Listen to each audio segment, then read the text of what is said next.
Hi guys. I'm a little nervous about my first YouTube video. Um, however, I think this is something that needs to be said. It needs to be done. Um, my name is Corey Hill, and I am 20 years of age, and um, I am currently living with hydrocephalus, spina bifida, and club feet. But one of the major disabilities that I have is a term called hydrocephalus. The term hydrocephalus is derived from the Greek word hydro, meaning water on the brain, cephalus meaning head. As the name implies, it is a condition where the primary characteristic of excessive accumulation of fluid on the brain. Although the hydrocephalus was once known as water on the brain, the water, actually cerebral spinal fluid, or CSF, a clear fluid that surrounds the brain and spinal cord. The excessive accumulation of CSF results in an abnormal widening of spaces in the brain called ventricles.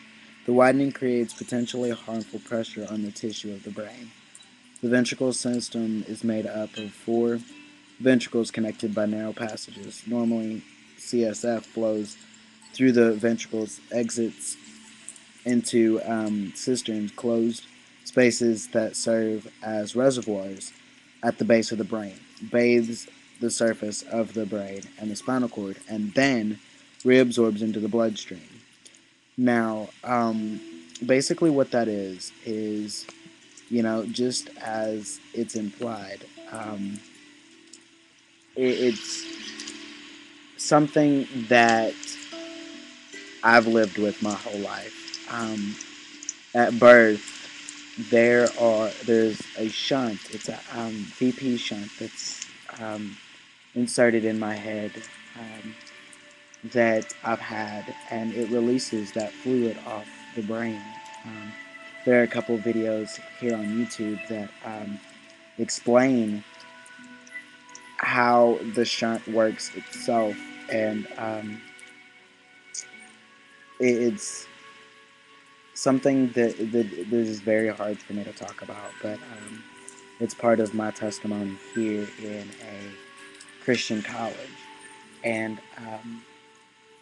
a lot of people ask me, why I'm so short, but that's another thing that I live with is spina bifida, which is just a hole in the back that is immediately sewn up at birth. And that caused me to be short. I am 4'10" at 20 years of age. I walk with a limp. Most people at my age are wheelchaired.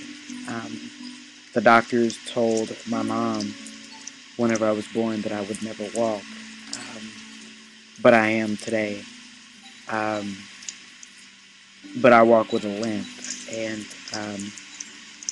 I deal with these things every day. Thinking to myself, why am I so? Why am I like this? Why do I have to live my life like this? It's not fun and it's not fair. Um, but just learning to live with everything and um, having the backup that I do um, with my friends and my family.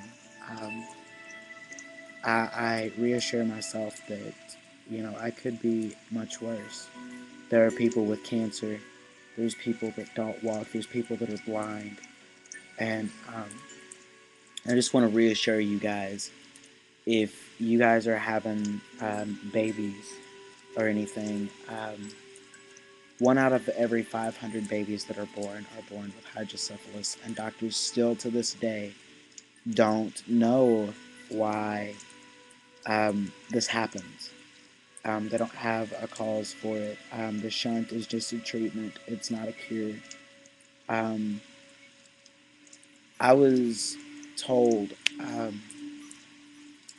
at the doctor's office that if something were to happen with the shunt that I had placed in my head that releases fluid from this side of my brain, it's the right side of my brain, It goes down, and then I'm tracing it right now, but it goes down into my neck, and then comes down. I don't know if you guys can see that or not, but it comes down here. Um, as you guys can see, this right here is not a collarbone. That is the shunt itself. And if that were to ever burst, I would have 45 minutes to get to the hospital. I told you guys that to tell you this, that in 2006, I think, I had a shunt malfunction. Contrary to what doctors tell you, there are a lot of things that can happen with a shunt malfunction. Um, Loss of memory is one that I had. Um, Dilated eyes, loss of balance, loss of appetite. The dilated eyes and the loss of memory were just two of the things that my doctors had warned my mom and I about. Um, but I went in for a shunt malfunction. Um, I made it in to the doctor in, I think, a day. Doctors told my mom at 45 minutes after the shunt stopped working itself, I could very well lose my life.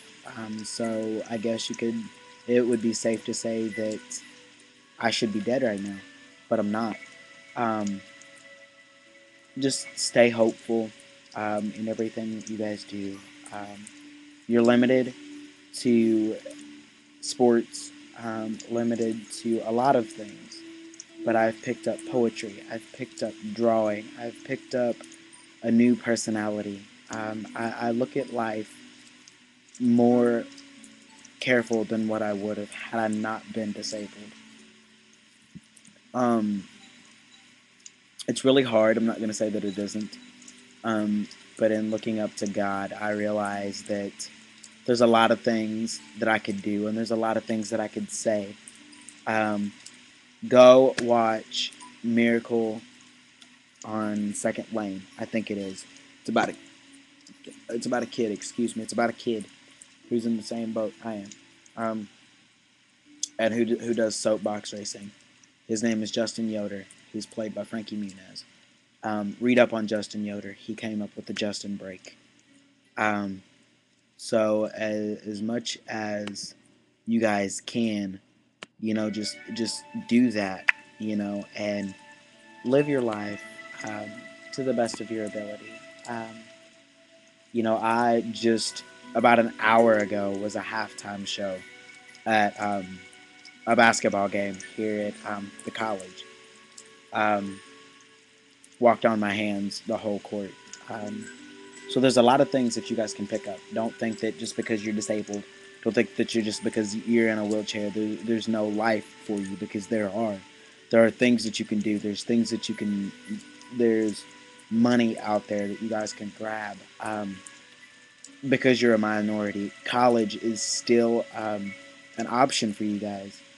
I just want to be there, to give you guys hope through me. Remember that Christ, through him, you can do all things because he's given you the strength. Philippians 4:13. Um, yes, I am a big believer in Jesus Christ. He has brought me where I am today. If not for him, I'd be dead. Um, but my name is Corey Hill. I hope you guys like this. Leave me comments. Leave me a lot of things. Just tell me what you think. If you guys have any questions, I will be on here almost every day after my classes. Just leave me messages, leave me comments. If you have any questions, just please, just leave them. Thank you.